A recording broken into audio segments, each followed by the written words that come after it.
Setelah kondisi dalam negeri menunjukkan tanda-tanda aman dan terkendali, maka Khalifah Abu Bakar As-Siddiq mulai dengan misi dakwahnya, yaitu menyebarkan ajaran Islam ke daerah lain.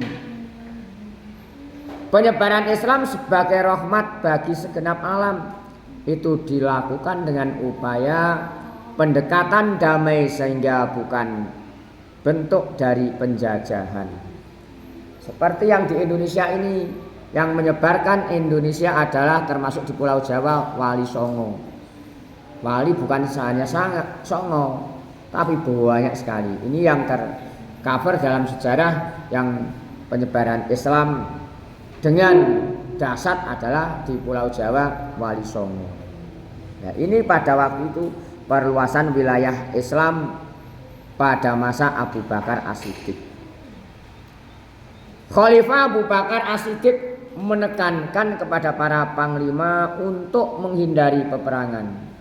Sebelum upaya damai dilakukan, hal-hal yang ditekankan oleh Khalifah Abu Bakar As-Siddiq pada para dai atau tentara Islam ketika berdakwah di daerah baru, yaitu sebagaimana berikut: diajak untuk memeluk Islam sehingga mendapatkan perlindungan jiwa serta hartanya. Ditawari untuk masuk Islam dan akan dijamin jiwa dan harta bendanya. Tidak memaksa untuk memeluk Islam karena tidak mau, maka harus membayar jizyah atau pajak perlindungan yang sangat ringan. Dengan begitu mereka mendapat perlindungan jiwa dan hartanya pun. Karena penyebaran Islam atau dakwah Islam itu tidak ada paksaan. La ikraha fiddin. Jadi semuanya dengan cara damai.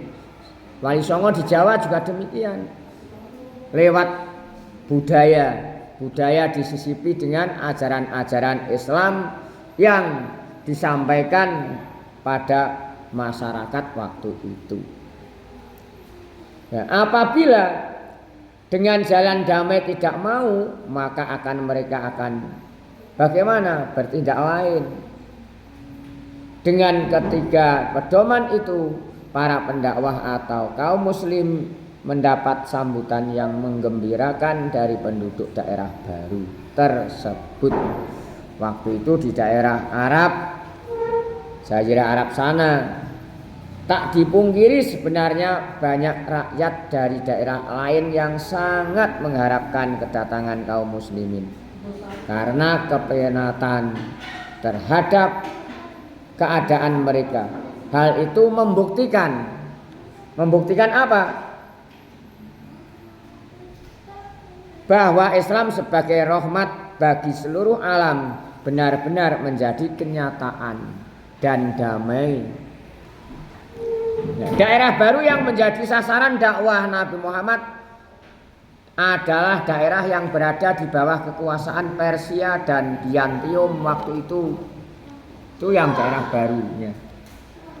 Kekaisaran Persia meliputi daerah yang luas dari Irak bagian barat, Suriah atau Syam, hingga bagian utara Jazirah Arab. Banyak kabilah Arab yang tunduk di bawah kekuasaan mereka.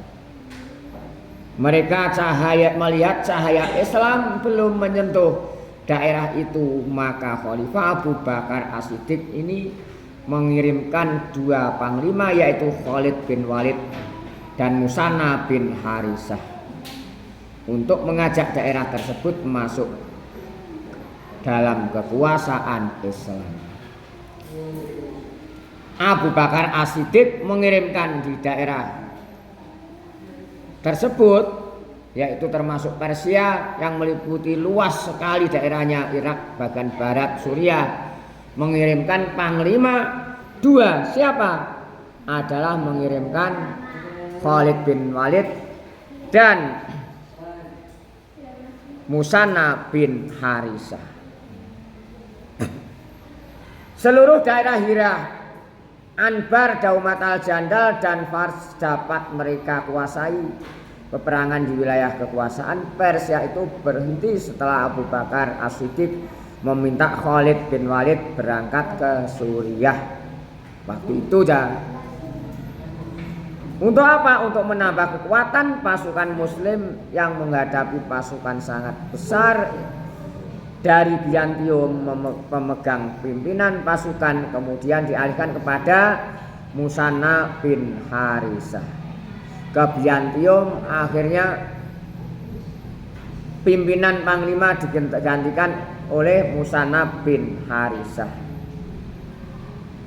Nah, Kekaisaran Biantium memusatkan pemerintahannya di kota Damaskus, Suriah, untuk mengendalikan daerah jajahan di Arab dan di sekitarnya.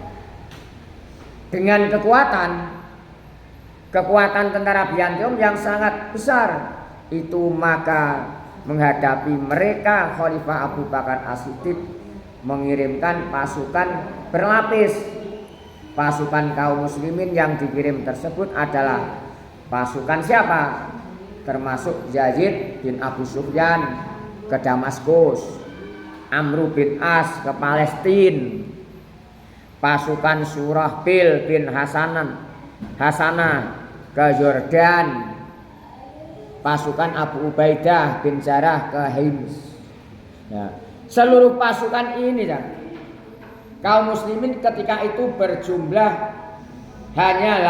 sekitar hanya 18 personil, sedangkan pasukan Romawi berjumlah 240.000 orang. Kekuatan yang tidak seimbang itu menjadikan pasukan kaum muslimin sulit untuk menembus musuh. Khalifah Abu Bakar As-Siddiq kemudian memerintahkan siapa? Khalid bin Khalid lagi berangkat menuju ke Syam. Perjalanan melelahkan ditempuh oleh Khalid bin Walid selama 18 hari. Sebagai perjalanan yang bersejarah karena menempuh 2 padang Sahara yang belum pernah dilewati, setelah sampai ia langsung bergabung dengan pasukan muslim yang ada di sana. Pertempuran sengit ini terjadi di mana? Di pinggir sungai Yarmuk, maka perang besar tersebut disebut perang Yarmuk. Ketika perang hebat masih berlangsung, pasukan kaum muslimin mendengar kabar bahwa Khalifah Abu Bakar As-Siddiq meninggal dunia. Posisi Khalifah Abu Bakar As-Siddiq digantikan oleh Umar bin Khattab. Bersamaan dengan itu Khalid bin Walid digantikan oleh Abu Ubaidah bin Jarrah. Perang Yarmuk yang memakan korban jiwa dan harta itu akhirnya membuahkan hasil gemilang. Kaum muslimin dapat memenangkan pertempuran itu hingga menjadi kunci utama hancurnya Kekaisaran Biantium di tanah Arab waktu itu. Jadi itu adalah berusaha untuk mengislamkan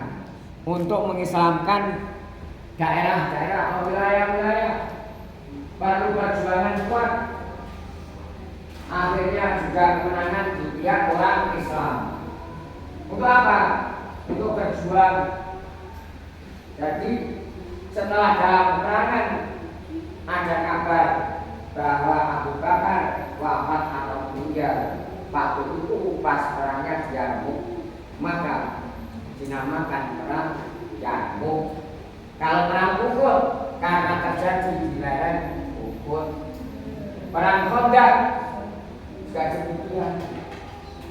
Jadi misalkan perangnya di daerah wilayah pesisir, umpamanya daerah Padang, desanya namanya Padang, umpamanya namanya perang Padang. Ini terjadi untuk apa? Untuk berdakwah mengislamkan penduduk yang belum Islam dan disuruh untuk masuk Islam dengan jalan yang damai, dengan jalan tidak paksaan, dengan jalan yang sukarela. Kalau memang nggak mau, bagaimana Pak? ada langkah-langkah tertentu.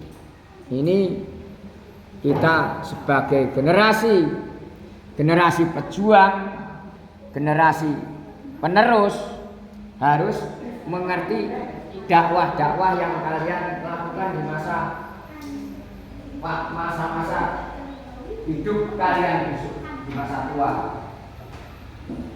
Perjuangan yang kalian lakukan tidak seperti sekarang, lebih hebat lagi. Hebat apa yang dalam taktik dan dalam perlawanan juga demikian. Kalau sekarang di zaman sekarang ini yang kita perjuangkan, yang kita tanggulangi adalah masalah akidah. Banyak akidah yang luntur karena juga merupakan serangan-serangan dari yang lain.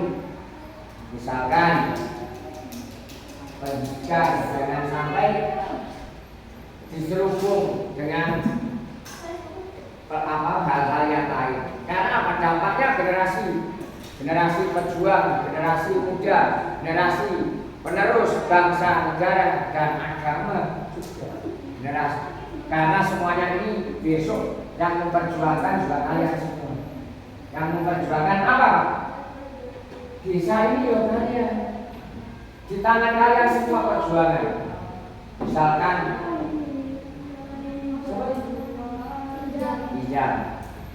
Nijam ini bisa juga besok di madrasah ini akan menjadi kepala madrasah.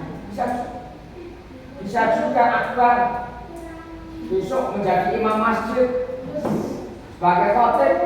Ini perjuangan, makanya dipersiapkan. Tidak kalah lagi, bagus sudah bisa menjadi kiai di desa kami. Apakah tidak? Kami juga bisa. Misalkan Filja besok menjadi ketua Fatayat se-Indonesia, bisa. Makanya dipersiapkan. Alina sudah demikian, harus persiapkan. Bisa juga besok menjadi pimpinan di PPN se-Indonesia. Juga ada di Indonesia organisasi. Bisa juga Andien bisa menjadi presiden Indonesia. Kan bisa. Kan bisa saja. Makanya jangan ragu, jangan minder. Apa yang kalian lakukan, persiapkan untuk masa depan. Sebagai generasi penerus, sebagai generasi muda, sebagai generasi pejuang agama, nusa dan bangsa, harus tanggung, harus kuat ilmunya. Karena agama kalau tidak didasari itu lumpuh. Di zaman sekarang banyak serangan-serangan yang akan menyerang akidah, dilumpuhkan dengan materi dan sebagainya. Maka kita harus waspada. Jangan sampai goyang akidah kita. Karena yang kita pegangi adalah yang paling hebat adalah masalah akidah ini. Kepercayaan kepada Allah bahwa tidak ada Tuhan selain Allah dan kita meminta tidak ada yang dimintai kecuali Allah Subhanahu wa Ta'ala. Karena Allah adalah tempat meminta dan tempat meminta perlindungan dalam segala-galanya. Ini masalah bab tauhid. Kalian harus belajar menyeluruh ilmu pengetahuan, terutama ilmu tauhid, ilmu fikih, ilmu akhlak, ilmu yang lain juga penting. Ilmu tauhid mempelajari tentang ketuhanan, ilmu fikih mempelajari tentang tata cara beribadah, ilmu akhlak mempelajari tentang sopan santun, ramah tamah pada siapa saja. Itu diantaranya ilmu-ilmu yang harus kalian pelajari dan merupakan bekal kalian besok. Semoga kalian semua menjadi anak yang soleh-solehah. Allahumma amin. Khairun nas anfa'uhum linnas. Allahumma amin.